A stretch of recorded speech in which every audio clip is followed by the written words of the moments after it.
Hello, and welcome to Millennial Musings. I'm Isabella. And I'm Gladys, and we are just two opinionated millennials who sometimes make dumb mistakes. What we want to do here is share our experiences and offer the advice that we wish we had received. And disclaimer, we are not therapists or life coaches, and we have no actual criteria to be giving advice whatsoever. In this episode, I also want to say we are not doctors or dietitians, but you will hear why in a bit. But what we could be is your new bestie or big sister. So sit back, grab a cup of coffee, and get ready for some millennial musings. Yes, here we are again. How have you been? Well, we recorded a previous episode like 2 days ago, so Yes. probably maybe not that much has happened. But yeah, how are you? I'm good.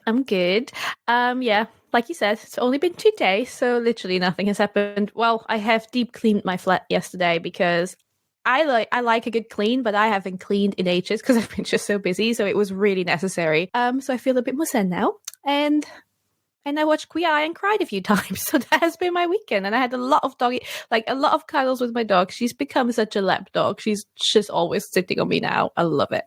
Oh, Yeah. yeah. Oh, that's so good. I love that. Yeah. But she won't fit long because she will be a big girl. She is quite a big girl already, Yeah. when we met recently.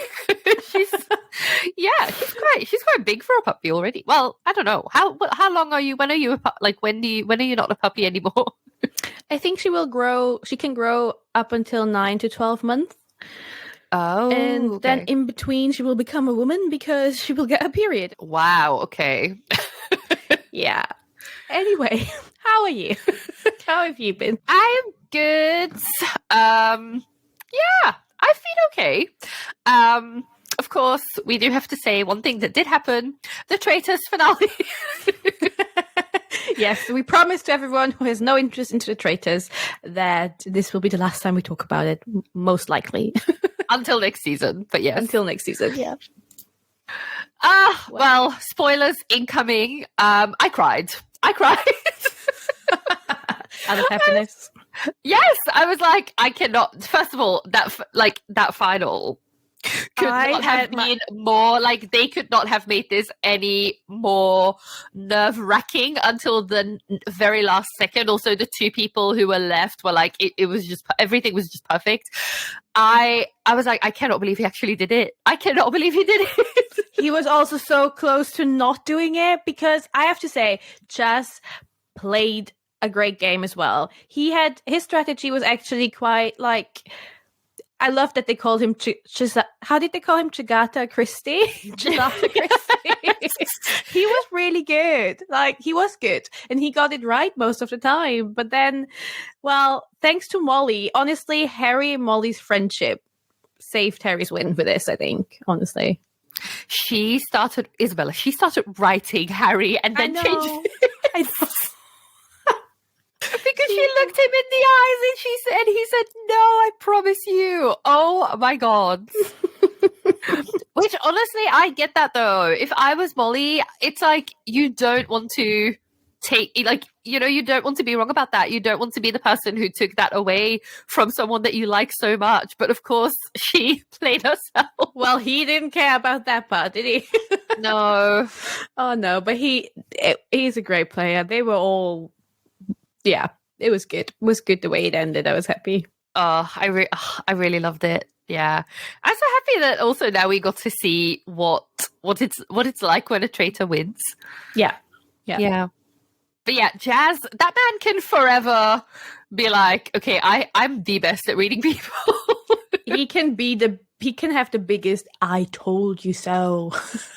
And I also like because then after the finale, you could watch the Uncloaked, I think they call it, like the little podcast thing, but live. When Harry said he wasn't even aware how close Chas was to uncover it all until he watched it himself and was like, oh my God, he's going to get me. Yeah, but that's the thing, because like we kind of forgot that as well, because watching it, you're like, no, you need to get rid of Jazz. But he didn't know that. Harry didn't know that Jazz was onto him because Jazz played it really well and he didn't tell anyone.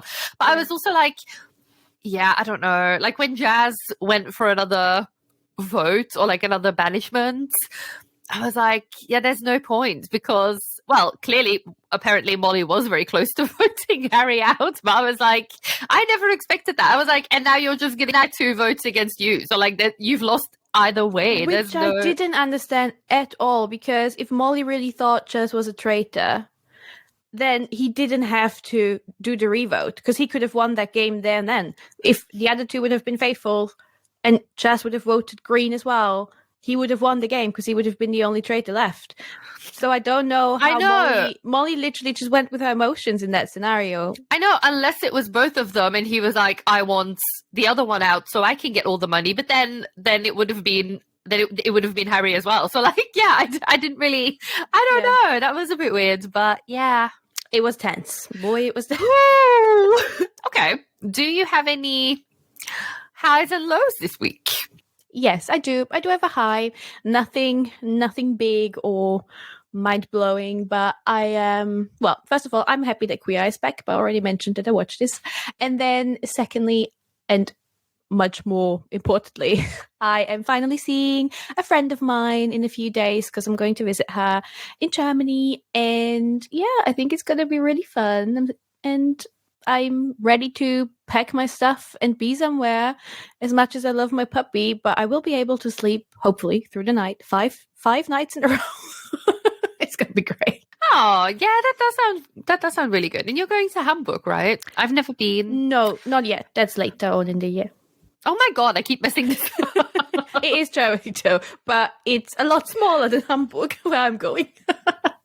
I keep mixing those up. But yeah, okay. Well, that's very nice.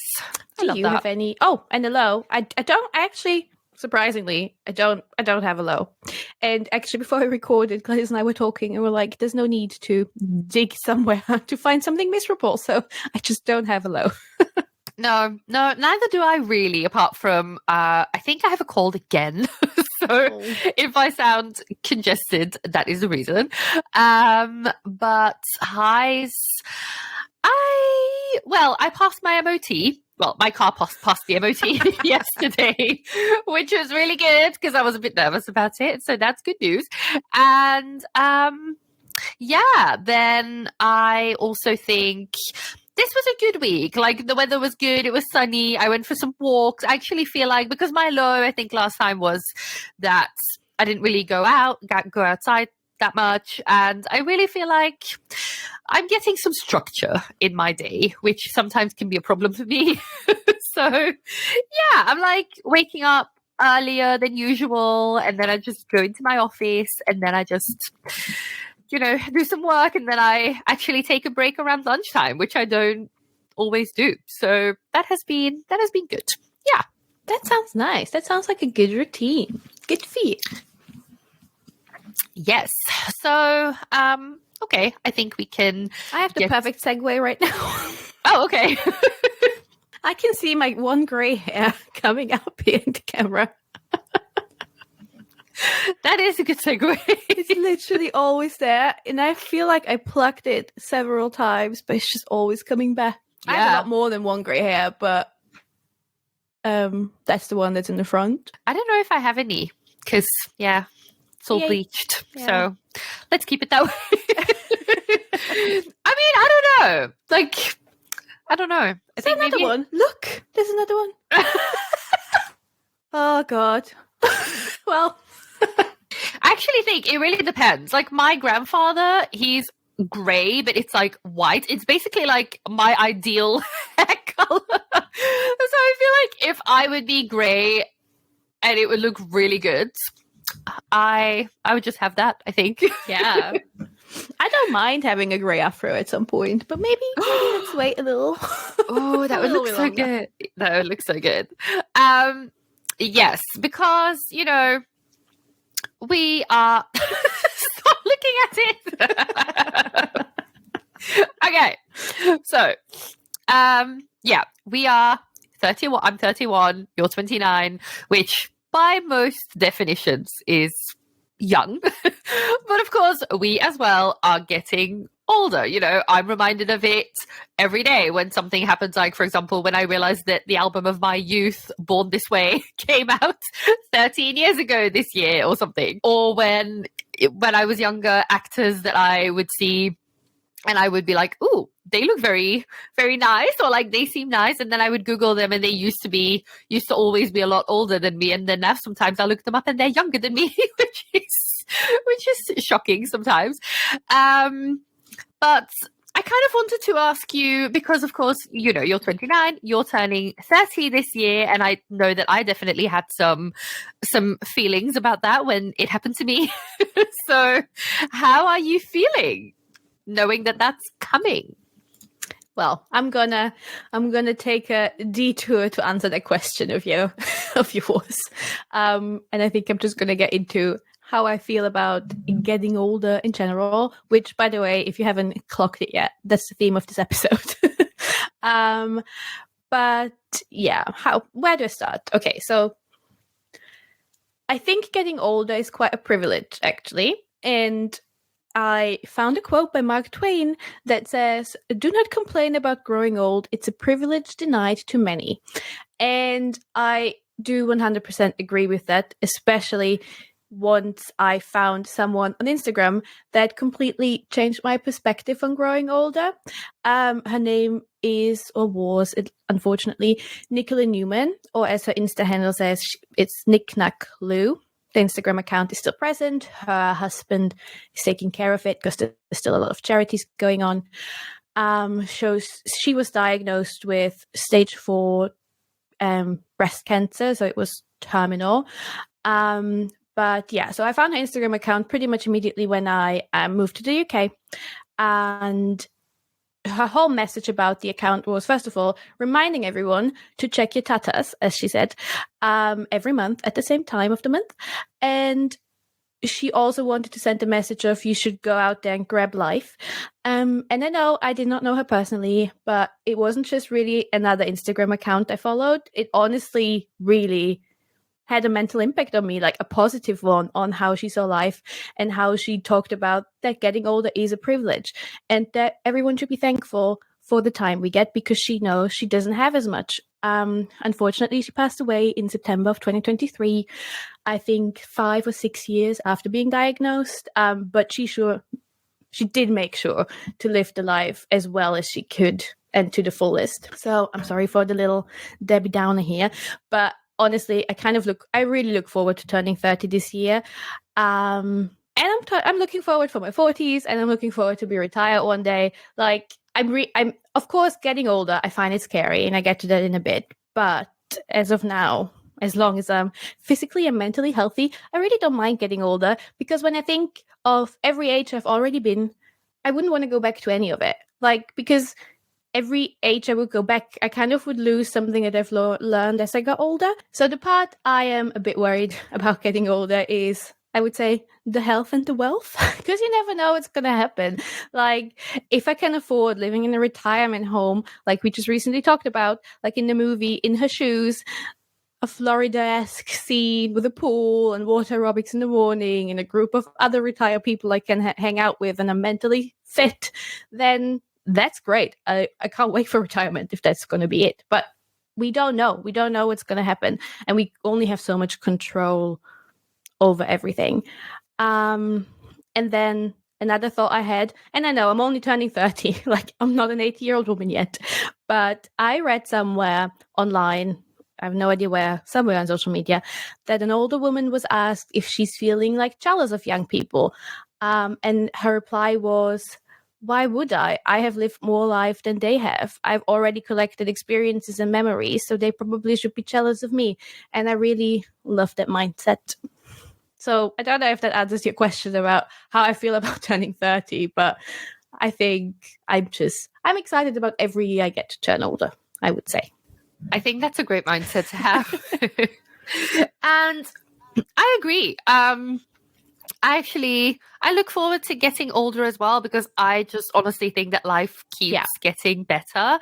And the main reason for that for me is that, like you phrased very eloquently, you know yourself better and better. And it's so true what you say, that like if you would go back to even 2 years ago or 5 years ago or 10 years ago, you would lose all these things that you have learned about yourself and about the world.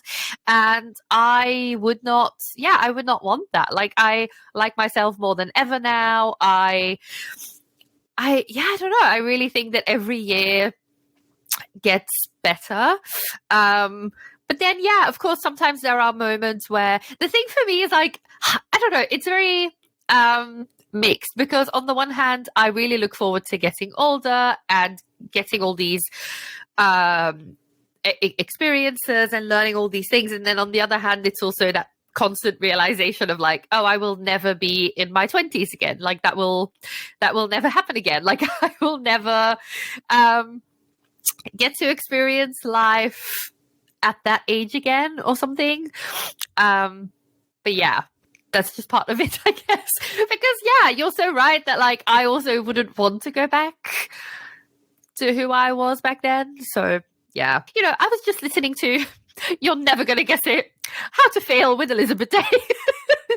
And she was talking about like how she used to have this 5-year plan. Like she really used to live in that mindset of like, oh, in the next 5 years. And she almost lived her life with that future person in mind, or like that future version of herself. But then as she got older, she realized, she's in her 40s now, I think early 40s. She realized again and again that like she 5 years later, she was far from that person that she thought she would be. So why did she waste all that time planning for that? And one of the biggest things for her was she was always convinced that she was going to be a mother biologically, and it did not happen for her. And now she's at a point where she's like, but it means that, I can start a podcast on a whim, or I can go to LA and live there for a month, or I can do all these things. And you kind of, I think, start looking at it that way as well. Start looking at like, okay, when I was 19, I thought that I would be, by this age, I would be married and have children and everything as well. And that didn't happen. But that is good, because now I wouldn't want that life anymore. So I think you do really start thinking about like, oh yeah, but of course, yeah, you can have this plan, but things will always turn out a little or very differently than what you planned. And that's kind of the beauty of it, because it also means that everything is possible, and that you can do so many things, and that you can always change your mind at the age of 40 or 50 or whatever. Yeah, I like that. It just reminded me that when I was at uni doing my bachelor's, I like from the moment I started uni, I always had a plan. Okay, I'm going to do this now. I'm going to do this internship. Then I'm going to get my bachelor done. Then I'm going to apply for universities in England. But before then, I want to work in this field. And then I do my master's degree. But after my master's degree, everything stopped. Like I had absolutely no plan, and I still don't really have one. I haven't had a plan on where I'm going to go since 2019, since I've graduated. And I mean, on the one hand, it can be a bit stressful sometimes, but also on the other hand, I'm just going with the flow, because I have no idea. I could have the perfect 5-year plan, like you just said, like Elizabeth Day said, but then I just lose interest in something maybe, and I just want to go a completely different direction. So I think that's also the beauty of getting older. Like it's your time to just, getting older gives you time to just do so many different things. And that's why also I think it falls into the privilege category and not something to be sad about. Yeah, 100%. And then also, I think another big one is, like you said as well, not caring anymore, but then also not, like a big one for me, for example, is about relationships, specifically romantic relationships, like realizing, and, we've talked about this before, but like, I really used to think that I used to have this idea of love, and it was like these adrenaline rushes that I was kind of addicted to when I was, a late teenager and in my early 20s. It was like these ups and downs. I thought that was passion. I thought that was love. But as you get older, I think it's not like, that's not important. And actually, that's not good for your mental or physical health.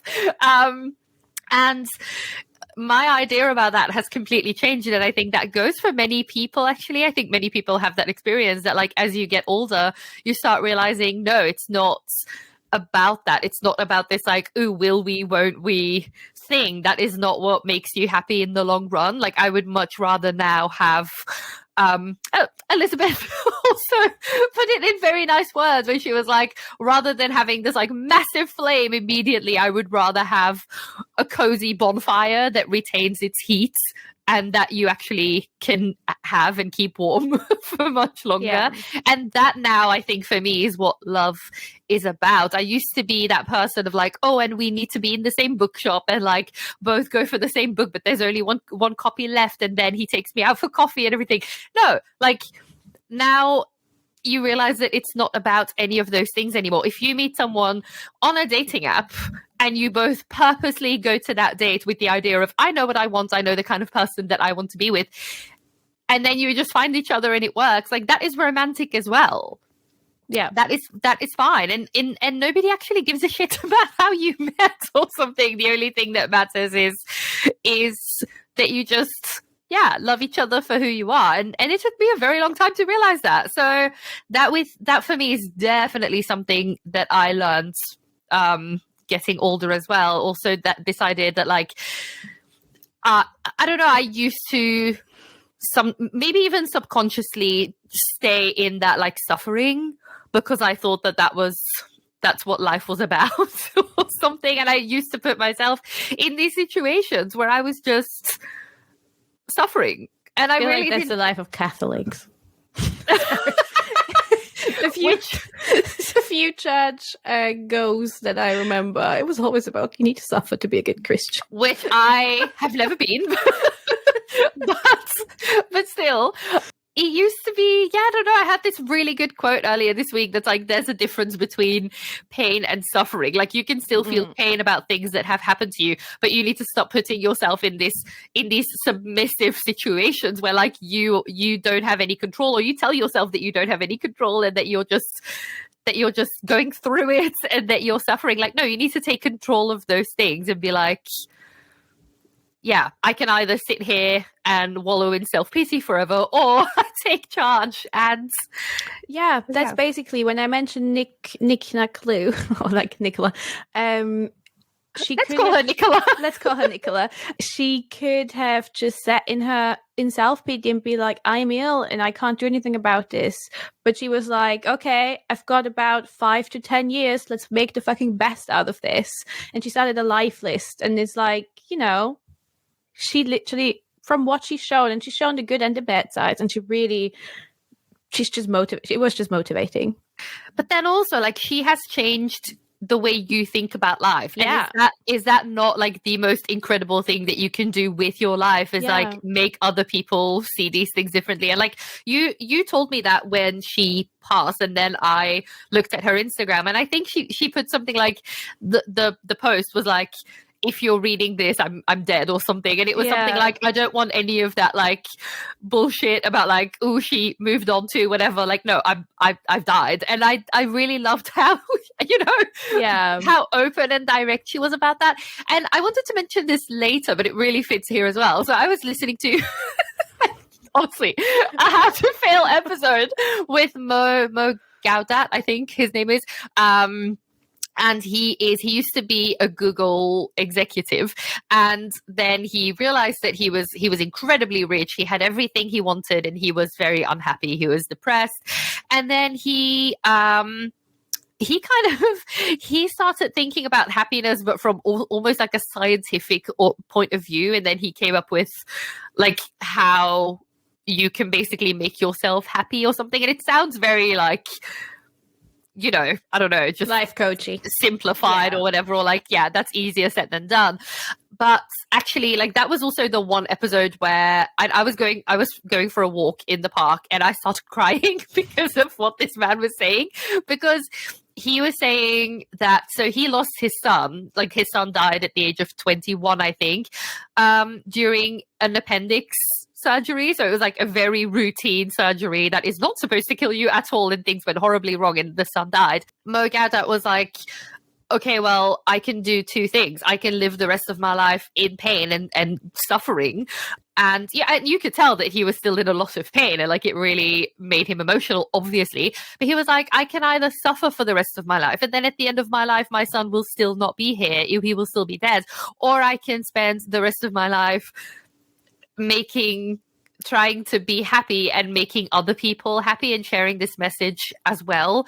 And it was just so beautiful because then he was saying that, like, in the UK, how, you know, we turn on the news and there's like all these horrible things like, there's a corrupt politician, or there's a war, or there's a this and there's a that. And we always focus on the negative because that's what we do and that's what we scientifically are programmed to do as well. But he was also like, but at the same time, two people have just fallen in love. A cat has just gotten fed. Like, those are things that you don't hear on the news, but that is life as well. And then he said about his son, which I think is kind of, you know, it relates to what you said about Nicola. He said, yeah, my son died and I will forever be sad about this, but my son also lived. My son also had 21 years of incredible experiences, of incredible memories, of changing people's lives, of making other people happy. And I thought I was sobbing. That's just such a beautiful way of looking at it. Yeah. It really is. And I think basically what we can take away from this when we think about getting older is it's really important to learn what happy means to you, so you can then be that older woman or man who sits there and be like, why should I be jealous of younger people? Because look at what I've lived. Oh, this is getting deep. Yeah, already. Okay, so this was nice and deep and a little bit emotional. So I'm going to loosen the mood with something I saw on, of course, Instagram as a reel. It probably was a TikTok first. I don't know. I'm not really on TikTok except for our own little videos. But maybe you people know him. His name is Jordan Howard, I think. Actually, let me look that up. I wanted to look that up before and then I got distracted. So what I saw on Instagram is a reel by Jordan the Stallion 8, and that's his Instagram handle. His name is Jordan Howlett, and he has like over 7 million followers. So some people might know him. He's the guy who always holds his phone in the mirror and says, come here. And then he talks about something. He's funny. Anyway, he is a 26-year-old Gen Z guy. And he recently made a video that went a bit viral. He was listening to a podcast, the Staying Up With podcast. And in that podcast, they talked about how it's a discourse, how Gen Z ages like milk. As they said.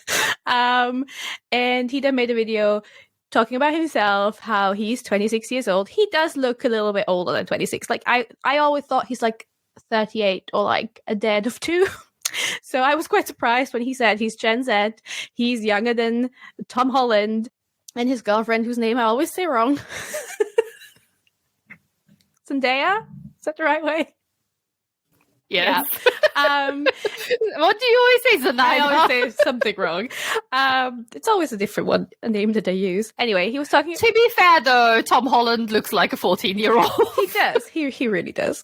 So he said he's younger than them. You need to go look him up if you want to get what I'm saying, I think. And then he also said he once stayed in a queue to get an autograph from Dwayne "The Rock" Johnson. And when he finally arrived at the front... he said, I queued for 3 hours. And then The Rock said, who's this for? And he said, it's for Jordan. And then Dwayne wrote, for Jordan, your dad is such a great guy. and then he queued here for hours. That's what he wrote on the poster. And then Dwayne said to him, oh, wasn't it easier for our generation to be happy? We didn't have to do things like this or something like that. And Jordan was like, he thought I am his age. He thought I was 52. I'm looking him up now. Because Dwayne is 52. He does not look like 52. I also don't think Dwayne thought he was 52, but he probably thought, like, you have a child. I don't know. He does not look that old. It's a bit over-exaggerated, I think. But basically, the whole discourse was about how Gen Z isn't aging as well as millennials, because for millennials, there are a lot of articles talking about how we still look like babies or like our teenage selves, which I don't agree because I just recently looked at my teenage pictures. But if I go to the movies and I want to watch a horror film where you have to be 18 years old, I always have to show my ID. I'm turning 30 this year. Jordan probably doesn't have to. And then I found another reel from a millennial reacting to that reel. It was a whole loop of real communications going on, where that woman, who was a millennial, said, you know why we age like this? Because in the 90s, they fed us McDonald's, they fed us weird food in schools, we had all kinds of sweets, and then there's the Gen Z generation who grew up on organic foods. We are being preserved, baby. And I was like, yeah, I'll get that. It's the Diet Coke. I hope it is. With my consumption of Diet Coke. No, but I think, I don't know, I probably look about my age. Sainsbury's never asks me for my ID anymore, so I definitely look over 25. But what do you mean? They're like, so Gen Zs, I don't know. Maybe it's also because we actually looked like young people and like children, whereas they look like 28-year-olds from the day they're like 14. Yeah, I mean, I didn't do much research what they mean with it. I just found it really funny. But what he says in his reel is it's the stresses. It's the stresses we are growing up with, like social media, the doomsday coming and they can't do anything about it, the financial insecurity and all that stuff. But obviously it's all like meant in a jokey way. And I just really had to laugh when he said Dwayne The Rock Johnson said that is brutal. It's for his son. He also says in the video, when I tell people, oh no, I'm going with my family, they think it's me and my children. But no, I mean me, my mom, and my brother. And people think my mom is my younger sister. Oh my God. Oh. Anyway, I just thought I'll loosen the mood a little. And then also, in case anyone's wondering how old are millennials, so the current youngest millennial is 28 and the oldest is 43. Okay, so you're like a very young millennial. Still fresh, still juicy. Yeah. But yeah, I think in general that aging, or how aging is represented, has changed. Especially when you look how women 50 plus are presented now, because think back of the Golden Girls, right? I googled how old they should have been, and all the characters except like the one that's in her 80s, they were, 4 of them were between the age 55 and 62. Now, excuse me? I know. I thought they were supposed to be like 88. One of them. Wow. And the actresses actually also were around that age. So, yeah. And then you look at Sex and the City, especially like the new one that they do, just like that. They're the same age. They do not look like that, and their lives are basically not that different to the lives we live, you know? So I think there was a shift in, you don't have to be that grandma just because you're not 30 anymore, you know? No, I also, one of the best scenes for me is in is it the first or the second film, where Samantha is wearing the same dress as Miley Cyrus, and she's I'm 50 fucking 2 and I will rock this dress. And that is so true. Like, who decides these rules? Who decides that you can't wear a dress anymore, or you can't have a certain haircut anymore or something? I know. I follow people on Instagram who are like older and they have long hair, and even that is a thing, because they say like older people usually have short hair and you're not supposed to have very long hair as an older person. But like, who makes these rules? It's ridiculous. But yeah, it's so true what you say. In media, there used to always be, you know, the funny and kind of crazy grandparent or something, like, you know, like the senile grandparents. And that's why, and I definitely think we should discuss this and give them a massive, well, not that they need it, but like a shout out. Grace and Frankie, honestly, is one of the best shows, I think, because it shows all aspects of getting older. Like, it also doesn't just focus on the positives. It shows the ugliness too. It shows like having arthritis, having a stroke. It shows dementia, like towards the end, one of the bigger characters has dementia. And it shows people in their 80s as people with like needs and dreams and goals and sex lives and everything. And that was so rare. Like, you just rarely see that they are the main characters, and the entire show is based on them and around their lives. And the actresses are in their 80s. It's not like a 60-year-old is playing an 80-year-old. It's the 80-year-olds playing themselves. And I love that. And I mean, I don't have to get into this again, but Jane Fonda is my goddess. Both of them. Yeah, Both, of course. Yeah, they're incredible. Jane is such an icon. She is. I mean, I love Frankie. I love the craziness about her. And yeah.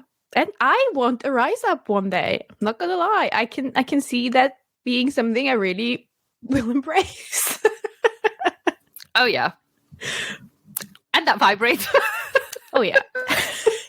Honestly, I want to rewatch it in a bit. I'm going to give it a few months until I forgot most of it, and then I'm going to start again. And also the loneliness aspect that could happen, and how you can just have friends and you don't need a husband to get old. Like, I love that. That show made me feel so hopeful. But then, of course, we also have to say these women are rich as well. Yeah. So they have their like incredible beach house and they live with their best friend, which of course is the ideal scenario. But yeah, of course there are some aspects that some variables, I guess, that not everyone can live like Grace and Frankie, unfortunately. But we can all pray. We can all happen eventually. We can all hope and pray. But like, actually, I don't know. My great grandmother, you know, my family on my mum's side is from a very small town, and when my great grandmother went to a home, she basically, and like, I mean, you know, I'm not gonna lie, nursing homes are some of the most depressing places. Often, every time I went there, I was like, oh my god, like you have lived your entire life, you've worked your entire life, and this is where you end up, literally just waiting to die and like seeing all the people around you, like, oh. But she was there with basically all of her friends that she had known her entire life, you know, because she grew up in that town, or in that area at least. And so had all of these other people. So she was just there with people that she'd known for 60 years, which is kind of nice in a way. I will never have that because I don't have that small town mentality, but that's one of the good things about that, I think. Yeah, it's the community-based living. And I guess it's the same in my village. I'm pretty sure the people who currently are in that retirement home, they've all known each other. So, and then the other thing is your friend might get a visitor, but then you already know that visitor as well. So, you know, you always, if you're mentally still here and fit, that I guess you can have a great time. It is, I know, it is kind of nice. I also, and of course, loneliness is a very, very big thing with older people as well. My hope, and that's maybe a little bit naive, but I hope that our generation will be more okay because like we know how to use tech and social media to our advantage. So like we maybe when we're like 80 or 90, we can video call people.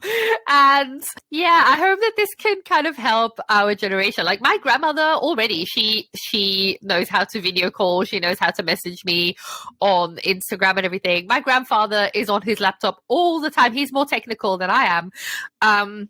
But then my other grandmother never really wanted to learn. So the one on my mom's side, she can do all of that. She's really good. And then we stay in touch with like very small things. You know, she messages me, hey, how are you doing? Then I message her back, and then, you know, that's fine.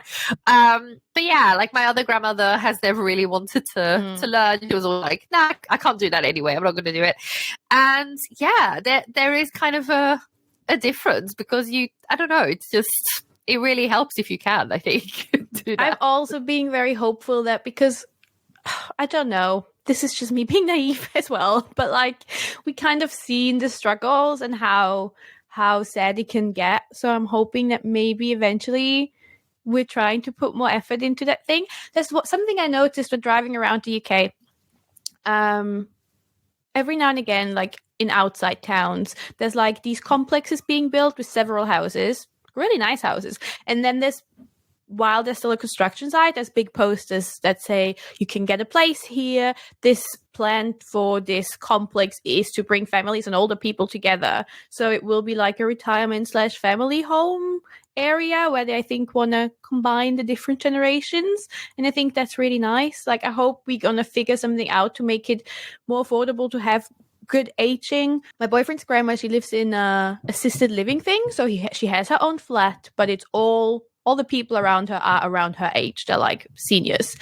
But they have a lot of events. Like we saw her around Christmas and she was like, oh yeah, my social calendar was so full. They had Elvis nights and movie nights and dance nights, and they had like people coming who did some like, I don't know, a show basically. And she was like, yeah, I need a calm new year. She's like 94, like she's going. And she said even during COVID, they weren't allowed to like meet and gather, so sometimes they just secretly had a cup of tea in the washing room, like where the laundry machines are. Like that sounds great. That sounds like the kind of aging I want.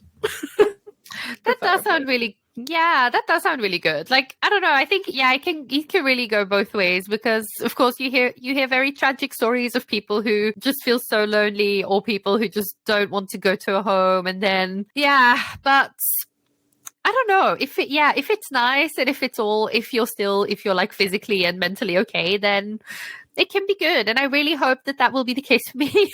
Okay, so we talked a lot about, the mentality behind getting older and like the situation you can be in. But I guess one of my questions would be on a more superficial level. Would you ever get anything done? Like, or how do you feel about your appearance changing and like, that aspect of it all? I don't know if I would ever get anything done. I think maybe yes, but more in a way if it almost like impacts my life a little bit. Like, for example, one of my grandmothers has very, like, her eyelids have really started to like kind of fall over her eyes almost, if that makes sense. It doesn't sound as dramatic as how I say it. I know what you mean. It is something that, she can feel, and like it really annoys her. And I think if something like that happens, then yes. But in terms of like how I look, or the fact that my face changes or wrinkles or something, at this point in my life, and of course, I'm 31, which is okay, but I realize that my face looks very different from 10 years ago already, and that I have wrinkles. But I kind of like it. Like, I really love wrinkles. I don't really have that thing of like, oh, I want my, I don't know, forehead to be smooth or something. So I don't really think so. But then again, I can also see the pressure to do it. But I heard Dolly Alderton talk about this, and she talked about like how she's very afraid of, well, getting older and then eventually dying, and we'll talk about that later. But because I really related. But she also said she doesn't want to do anything like plastic surgery wise, because she feels like it will catch up with you eventually. And she said, if I start doing all these things now, there will come a day where I can't stop it anymore, and it will quite literally hit me in the face so much, and that will devastate me. Like, the moment I need to realize, okay, I can't do it. Like, I can't do anything anymore to still look like I live like it's 2017 for me. Like, at some point it will catch up with you. So I don't know. I always feel about those things like, I understand that you feel that there's maybe something that you feel very insecure about, and then you feel like I would be so much happier and more confident. But then on the other hand, I'm also like, but there's always part of me that's like, but would you feel happier and more confident because you have then fixed that thing that society deems unacceptable, like with a face that is getting older, or like with a nose that you don't like and that you think that society has an issue with. And because I actually looked this up, and I found out that men only make up 5 to 15% of procedures like cosmetic surgery, which then makes me think, okay, so clearly it has something to do with the patriarchy and the pressure on I mean, this is not surprising, I think, but this has something to do with the pressure on women to look a certain way. So then I don't know, it's always that question of like, how much of it is what you really want, and how much of it is kind of wanting to, like, look the way that society tells you that you should look. I don't know. How do you feel? I feel the same. I think I totally get why people are doing it. And I mean, would I do it? I don't know. Because I'm not going to say never. However, I think it might be too risky for me to do so. Like, especially nowadays, I feel like getting fillers or Botox is just treated as benign as going to the hairdresser. Like, when you hear people talk about it, it's just like, oh yeah, I've got to go to the gym, and then after I'll just meet my Botox lady, and then we can meet for coffee. And I'm like, wow. Because for me, even though it's just a quick injection, I would treat it like a surgery, because what I mean with this is like there's a lot of risks that come with it and complications that can occur. Like you can have a small surgery, but something could go wrong, and you can have a Botox injection and it can do you dirty, and you can't really get rid of it that quickly, or it might even, like, there are people who now talk on TikTok about how they got their 10th injection of Botox. It's always been fine, but this time her eye got paralyzed and now it's just hanging down, and that's not revertible. And then I'm like, was that worth it to like get rid of a few wrinkles? So I personally just would be too scared about, and I'm not judging people who get it, because I also get why you would do it.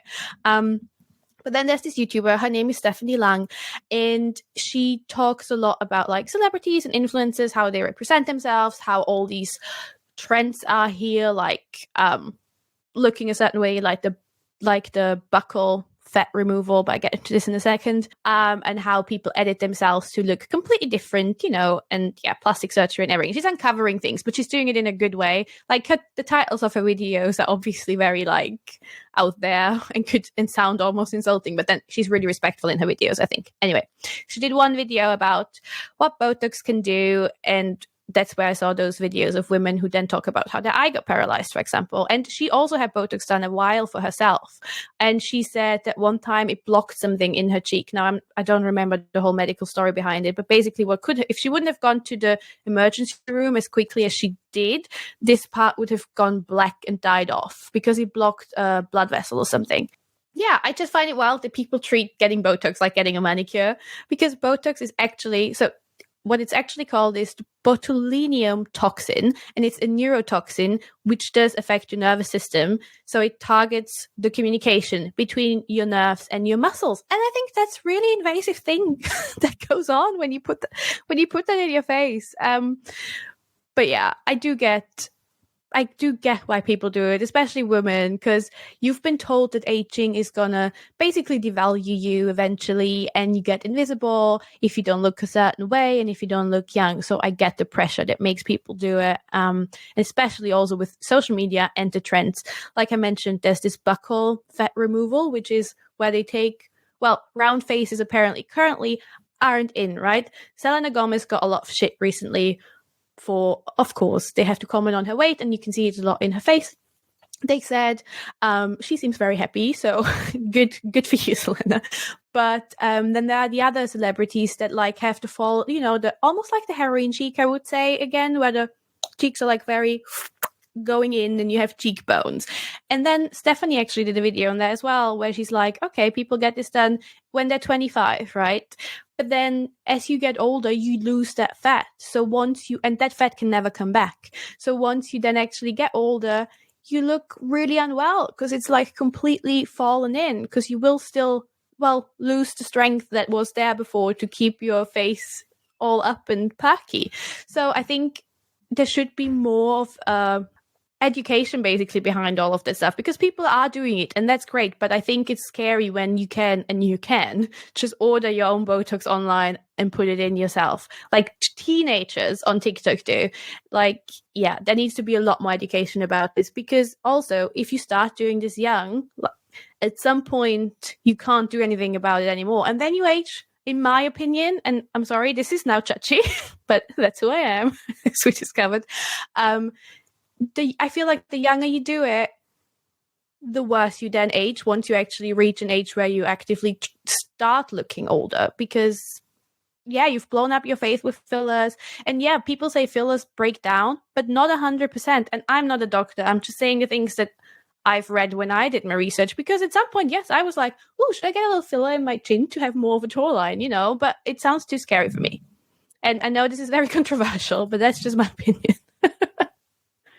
I mean, that is kind of what Dolly said. Like, at some point you won't be able to stop it anymore, and it will all come, crashing down.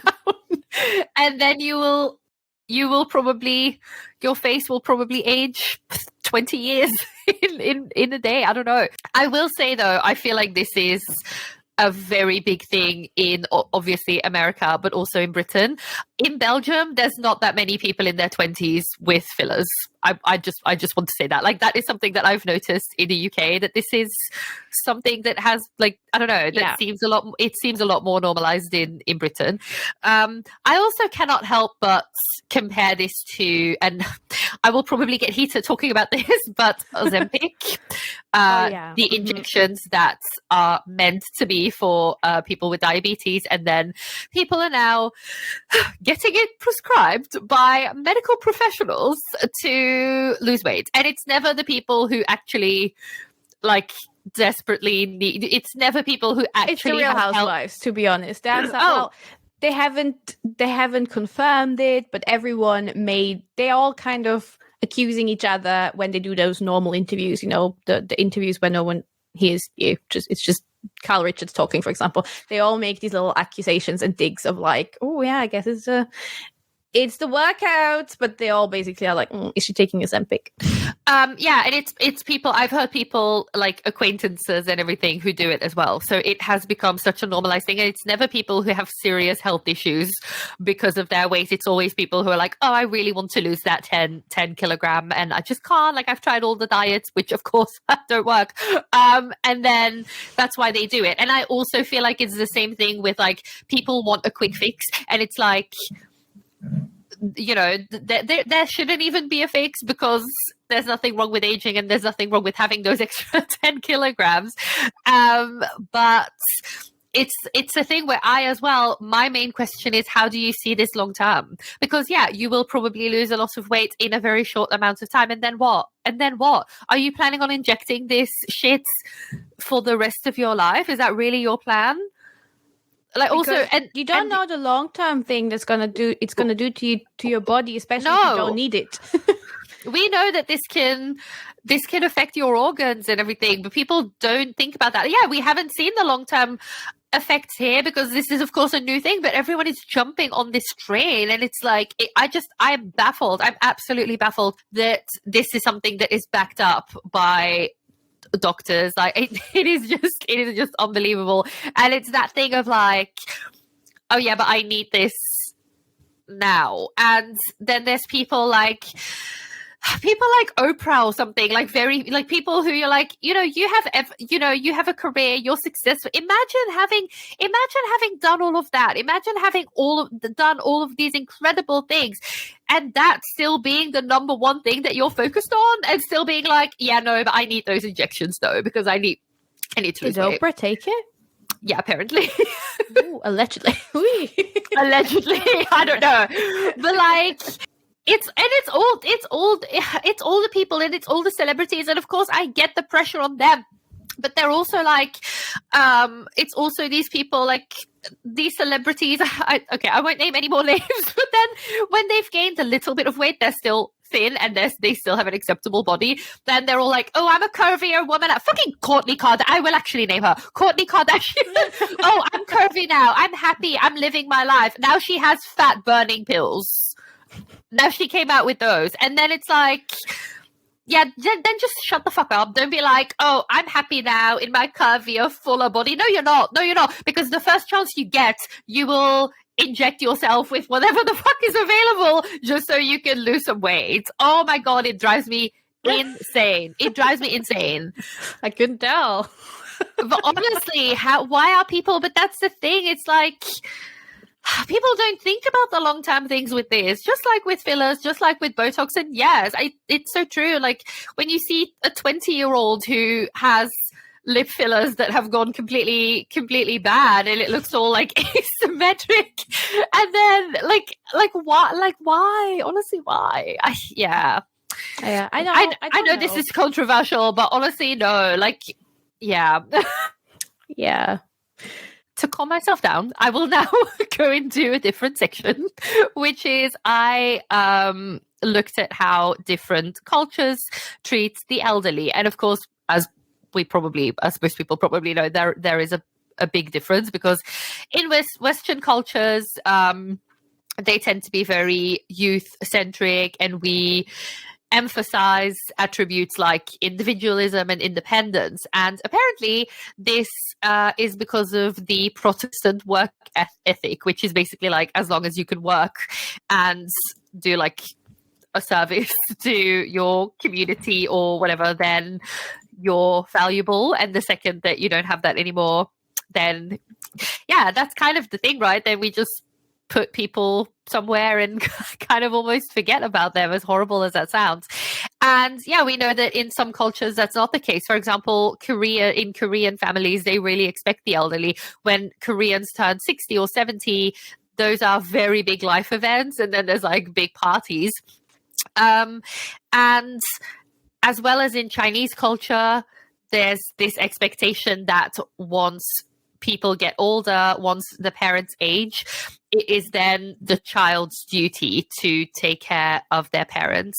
And then in Mediterranean and Latin culture, it is very normal for families, like different generations, to live under one roof. It says here, like in My Big Fat Greek Wedding, which I've never seen, but that is apparently something to, yeah, apparently that's the case over there, or in that film. And yeah, so which it sounds like a really good thing, because then kind of the elderly remain part of like everyday life, which I think also probably helps you stay younger, like mentally.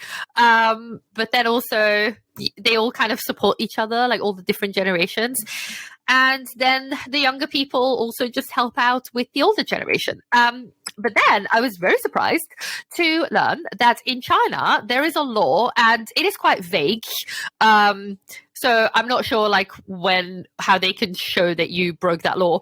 But apparently it says that adults must visit their elders often, or they could be fined if they don't. Yeah.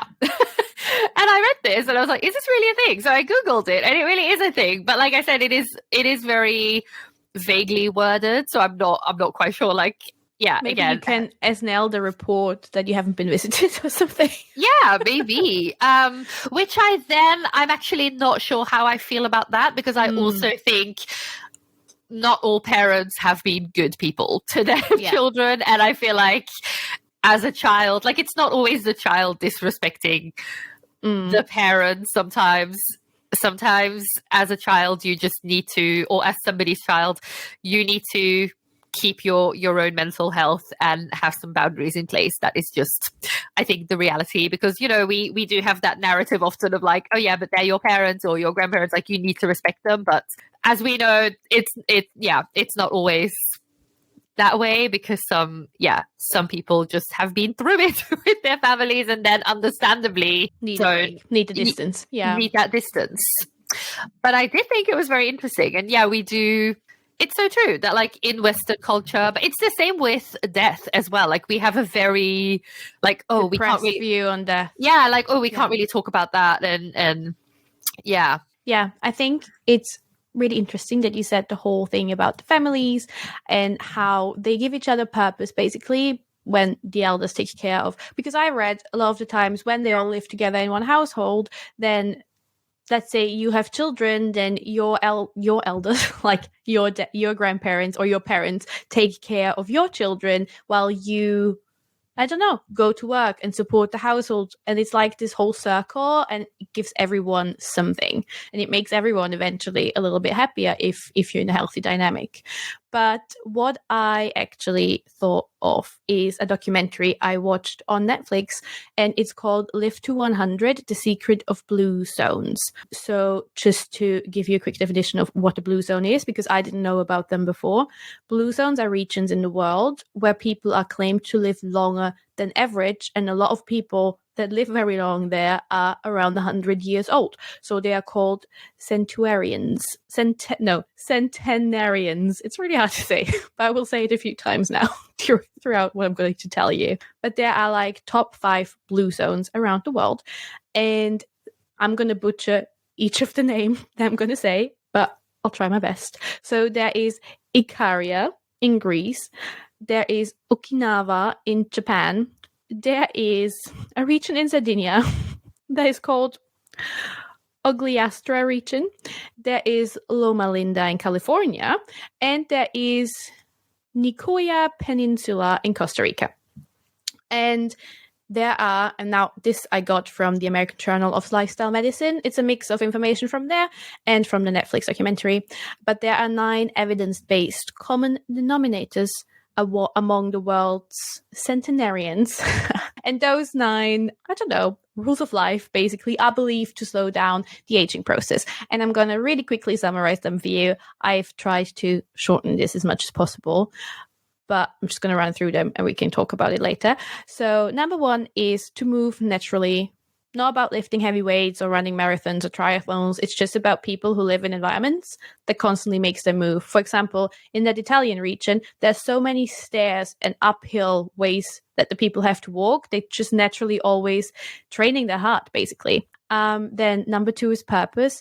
Knowing your sense of purpose is worth up to 7 years of extra life expectancy. Number 3 is downshift, which means have routines that reduce stress. For example, the people in Okinawa in Japan, they take a few moments each day to remember their ancestors, which distracts you from everyday life. So your stress levels just going down. So it might be meditation for you, a walk, anything, painting, anything that just calms your nervous system down. Then there is the 80% rule that also comes from Japan, from Okinawa.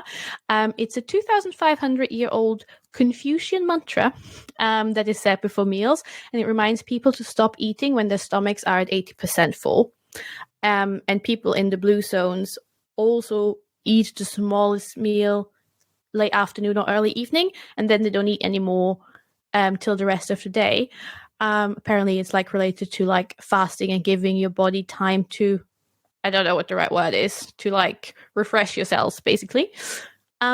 Number 5 is plant slant, which means they eat a lot of beans, like fava beans, black beans, soybeans, lentils, and meat is and mostly pork is always just eaten like 5 times per month. And that was a surprising one for me, it says wine at 5. So people in the blue zones drink alcohol moderately and regularly. So the trick for them is to drink 1 to 2 glasses of wine per day, preferably Sardinian Canonu wine. Sorry for that pronunciation. But drink it with friends or with food or both. And it doesn't count if you save up all week and then have like 14 drinks on one day. Number 7 is belong to some sort of community. In that scenario, there's a lot of religious communities, but it can be anything. Then put your loved ones first. So that relates to what you said. They put their families first. That means keeping their parents and grandparents nearby or in their home. That can actually lower disease and mortality rates for children in the home too, because they have more people to watch over them. Or they commit to a life partner, which can actually add up to 3 years of life expectancy. And it says invest in your children with time and love, because they then become more likely to care for you as you're aging. And then lastly, it says the right tribe. So, which means be in a social circle that supports your healthy behaviors. Because it says, for example, if you're in a social circle that smokes, it's quite contagious and you might start smoking too. Same with like being with a lot of unhappy people, it can be contagious. So having the right tribe can add to your life expectancy as well. Okay, guess who's moving to Greece in her old age? This, that drinking moderately thing made me think of something. Somebody messaged me and said, so basically I read an article about someone who was actually talking about the topic that we discussed last week, which was drinking in the UK. And she also said that that she was very shocked that in the UK people drink like this, like the idea of the weekend warriors and everything, and that this really confused her. And I reposted it, referred to the podcast, of course, and then also said that as a Belgian, this surprised me as well. And then she messaged me and said that she has a Belgian colleague, like a young man, who said that his grandmother is in her 90s, like 95, 96. And she says that the secret to this is that she has 1 Belgian beer a day. And also when this boy, so when her grandson was younger, apparently this woman went to a doctor and got a doctor to like sign a note that said when he went on a school trip that he needed this 1 beer a day for his mental health. And the doctor did it? Yes! Wow. I mean, I have heard about doctors say have a glass of red wine in the evening or like once a day because it can actually like help your iron levels and some other stuff. It has antioxidants in it as well, but like a glass a day. I haven't heard about beer being good. I know. I mean, honestly, I know that we have spoken about this kind of jokingly, but the longer I think about this, the more serious I am. I think because I read this article of this woman, a Flemish woman, and she was retired, and she was like, okay, I have 2 options now. I can either rent a studio flat in Flanders, pay a shit ton of money for this, and then just sit here in Flanders. Or I can buy an actual villa for the same money in like a village in Portugal and just live like have a happy retirement. So this woman moved to Portugal and she has like a nice house in Portugal now. And she said, I would never have this with the same money with like my pension in Flanders. And this is honestly my plan now, like moving to a sunny country that is cheaper and just living my life over there. That's my plan, honestly. I love that plan. I think my mom told me about an article that said that too, and that also Bali or Thailand, I don't know which one, is a really good place for people to retire as well. So let's go. Not the jungle. I'm not going to the jungle again. Honestly, yes, let's go. Because I want to make it to at least 120. Because that's the thing for me. Like, I don't fear getting older, but I fear getting older and having like the worst case scenario where you need constant care and I wouldn't be able to do the things I want anymore or like do anything by myself anymore. But my main thing is I don't want to die. Like, it is one of the few things actually that can keep me up at night. Like, I struggle so much with the concept of death.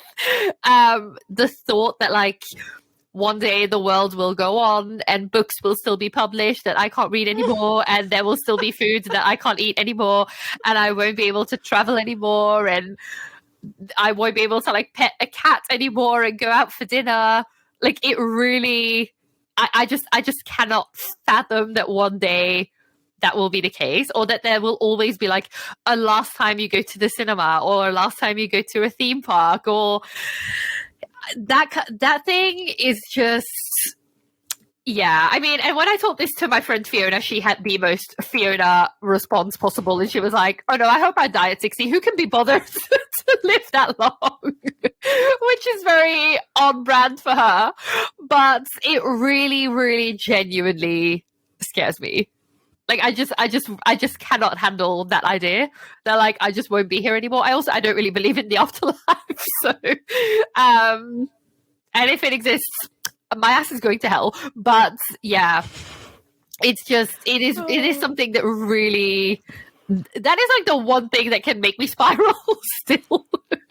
See, that's the one and probably the most rational thing that should make me spiral, but it's one thing that doesn't make me spiral. I really don't care about dying. Like, I don't want to die. Not right now. I don't want to know when I'm going to die. I just, well, if it happens, it happens. It will just be the same as it was before you existed. Like, you know, you just don't know. But I have to say, and I do think, well, because I did a little analysis, a little reflection about myself, why I am so obsessed with like horror movies and ghosty stuff. And like, I don't believe in the paranormal, but I would never sit alone in my house and do a Ouija board at midnight, you know? I respect it, but I don't believe it. Something like that. But sometimes I'm just like, when I'm at home and I hear something weird, I'm like, I kind of even would appreciate it a little bit if I could see some sort of ghost right now, because I would know there's more. You know, there's an option to become a ghost, and I would love to be a ghost. I don't want to be a ghost. I don't know. I have a few people I would haunt. What if it's that, like, what is that show called that made you cry with, like, Jennifer Love Hewitt, Ghost Whisperer or something? What if it's that thing? What, like, goes to people who are trapped? Like, that would be me. With my luck, that would be me. I would be trapped. But what if you're trapped in the biggest library of the times? You know. Oh, but if I can actually touch the books and read the books, then okay, maybe. But yeah, I don't know. It's like, I think getting to that age, like getting older, and then I'm talking like 70s, 80s, 90s or something, it can, I think, be either one of the most incredible experiences or one of the most just inhumane experiences in a way, which is weird because it is also a very human thing. Of course, it's like the circle of life, but also it just depends on luck. It really depends on just how you, like, you can do. There's only so much you can do for yourself. Like, I just watched Queer Eye, and spoiler, there's one episode where a guy is taking care of his brother, and his brother had, like, he's been taking care of his brother for 40 years. The brother was completely dependent on care. He was completely paralyzed. He had such bad brain. He received really bad brain damage when he was really young in a car accident. And, like, you can be the healthiest person on the planet, but something might just happen. And then, yeah, you're bedridden. And as soon as that happens, I'm going to put that in writing somewhere. You can switch me off. Like, I don't want this. That's my fear. I fear there's a lot more than death. I fear, like, being maybe here a little bit mentally, but you just can't move anymore. Yeah, and that's the thing, because then, you know, you have your Jane Fonda who, says that, you know, it's important to be active and exercise and eat well and everything. But then there's also David Attenborough, who is older than Jane, and he says that he never really did any of that. He said he says that though, but look at his life. He was always traveling. He always had a purpose. That's the first thing. He always had probably a big group of people, because who wouldn't want to be friends with him? And then he always was active. Like, he wasn't doing aerobic exercises, no, but he was hiking through every goddamn place on this planet. He was always moving. Like, that's what it says. It's not moving in the gym and lifting the heaviest weights and have a six-pack. It's about just having movement that's just part of your life. Like, you have to walk the stairs because that's where you live. That kind of stuff. Yeah, which kind of brings me to the last thing I kind of wanted to address here, which is that when it comes to, like, a person needing care, I think we talk a lot in society about how difficult raising a child is, or how difficult life with a baby is. I don't think we talk enough about taking care of an older person who needs care, because I think that can in many ways be as difficult, or maybe even more difficult. Like, my grandmother has dementia. She is also quite aggressive. Like, it's not the nice kind where a person is just calm and, you know, making jokes and everything. She's aggressive. A lot of things have happened that I won't even share here, but it has been a traumatic experience for everyone involved. My grandfather has been taking care of her, and in my opinion, putting that on someone is inhumane. It's like, and then just bringing her to a nursing home is not as easy as you might think it is either. Like, there's extremely long waiting lists. Sometimes a person can be, you know, well enough theoretically to, like, or not like bad enough yet to, because she's young as well. She's like in her early 70s. So a person can be physically, like, too good to be in a nursing home or something, but then also just being in a state where it's, I don't know. I mean, it sounds cruel, but, like, where it becomes very difficult. So, and she has also always said that she never wants to go to a nursing home, which I understand. But then on the other hand, it's like, yeah, what are the alternatives, you know? And my grandfather, he's retired. He's still mentally and physically very, very well. And maybe that has something to do with it. I mean, also dementia is like in the family on that side of, like, both her parents had it. But my grandfather, like I said, he's on his laptop every single day. He's, like, downloading things. He works in the garden. He goes for walks. He does all of that. Whereas my grandmother doesn't. Like, she just, for the past couple of years, like, she didn't really do much. Like, she didn't exercise at all. And she would just watch, Say Yes to the Dress or something on repeat. So it's like you don't train your brain anymore. Whereas my grandfather, he's still learning new languages and everything. And I really do think that makes a difference. I really do. But so now I feel like this man is kind of trapped almost, and it sounds bad, but it's like he's in this house making sure that she doesn't take all of the sleeping pills because she forgot that she already took her sleeping pills an hour ago. And it's like it's like taking care of a baby with the added difficulties that you as the caregiver are also older. You didn't actively choose to be in this situation. You don't want this life. And the person you're taking care of is an adult who can do adult, possibly dangerous things. They can set the house on fire. They can get in a car and drive off, but they don't know where they are. Like, it is so, so difficult. And I honestly, I don't think I could do it. Yeah, seeing this very closely, I don't think I could do it. And I don't think that's a life that anyone should live. And that has also made me think about, like, when you, I don't know, like when you're young and you get married or you get in, then, of course you always say like, oh, we'll be there, like in sickness and health and everything, but it can get so ugly. Like, it can get so incredibly ugly. And then you get to a point where you feel like you don't want to let that other person down, and you don't want to and that's how he feels. Like, he doesn't just want to, put her in a home and know that she will be unhappy there, that she will probably be drugged on a daily basis because she is aggressive. But on the other hand, it's also like, it's not like he can't live like this for much longer anymore either. So it is so, so, so difficult. And I feel like something like that is just not talked about enough.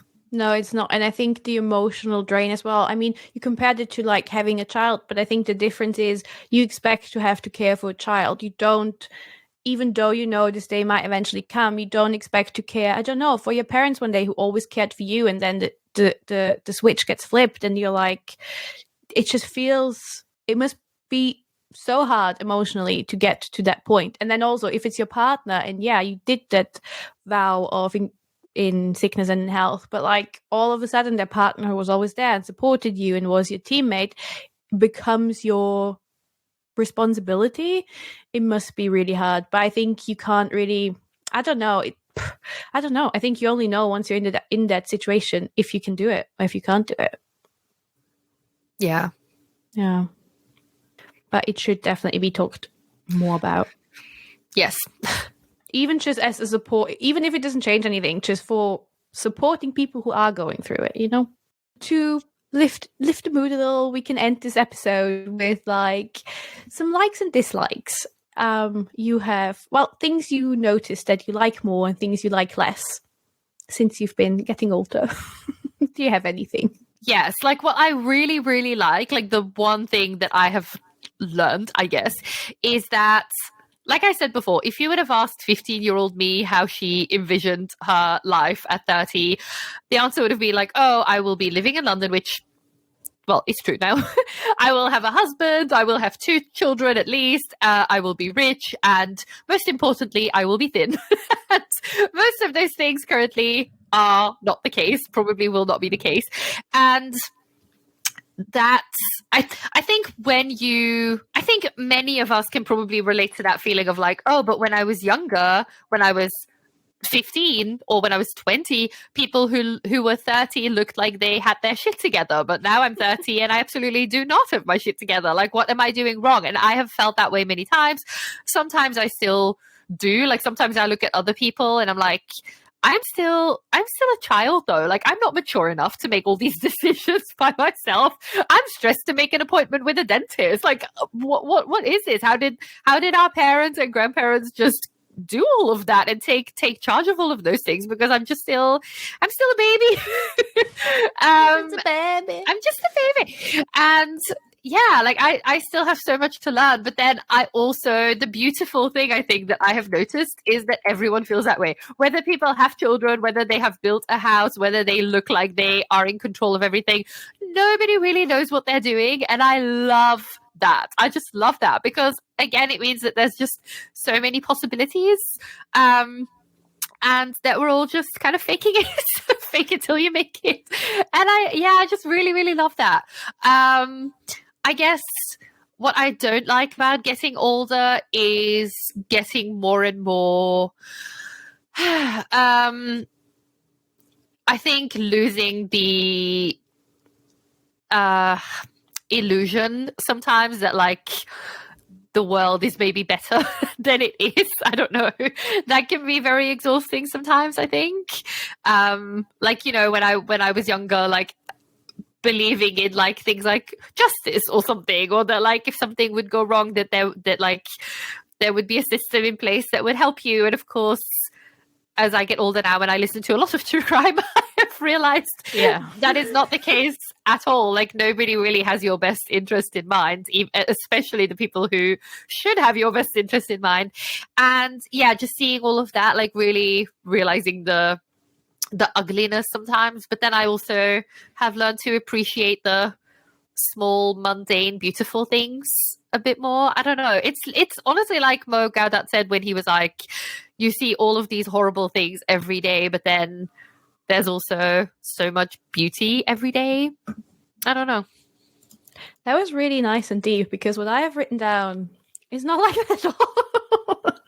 I'm being very literal about things that I started liking and not liking. And I'm just going to go into my list because, well, that's what I prepared for. But what I also want to say about what you just said with like the illusion of that people have your best interest at heart is being destroyed. And true crime. I just watched that Netflix documentary, which is a recommendation. It's called American Nightmare. It's 3 episodes, and it proves that point, because there's a woman literally being abducted at night out of her bed, out of her boyfriend's in her bed, and no one believes her. They're calling her the Gone Girl, because Gone Girl just came out that year, and the police literally acts like she was faking her own abduction. Yeah, you should watch it. It's pretty intense. I will. Yeah, because the police did not have her best interest at heart. But yeah, some things I wrote down that I started to like and dislike more as I was getting older is, well, the first thing that I like is I can say no to things without blinking an eye. I don't feel bad about it anymore. I don't care if people, well, to a certain level, of course. I don't care if people get upset because I put myself first. And I'm definitely not fearing missing out all the time anymore, because I am not missing out because I said no, and now I can actually do what I wanted to do. So yeah, I guess I'm going back to, I started to care less what others think of me and my decisions. For example, this podcast, maybe a few years ago would have been, oh, but people would think I'm a certain, I don't know, I'm weird or like full of myself to start a podcast where I talk about myself and what I think. But now I'm like, this is really cool that I'm doing this, and I'm glad I'm doing it. Yeah. And then things I dislike. I'm being very literal here. I do not like clubs. I do not like going to bed after midnight that much. I mean, depends what the situation is. If we're in someone's home and chilling, I'm fine. But being out on the streets at 2 a.m., no, ma'am. I don't like very drunk people. And then lastly, something you actually recently mentioned, Gladys, and this is some old lady move of me, but I hate it when grocery stores change their layout and you can't find anything anymore. Yeah, I want to add that to my list as well.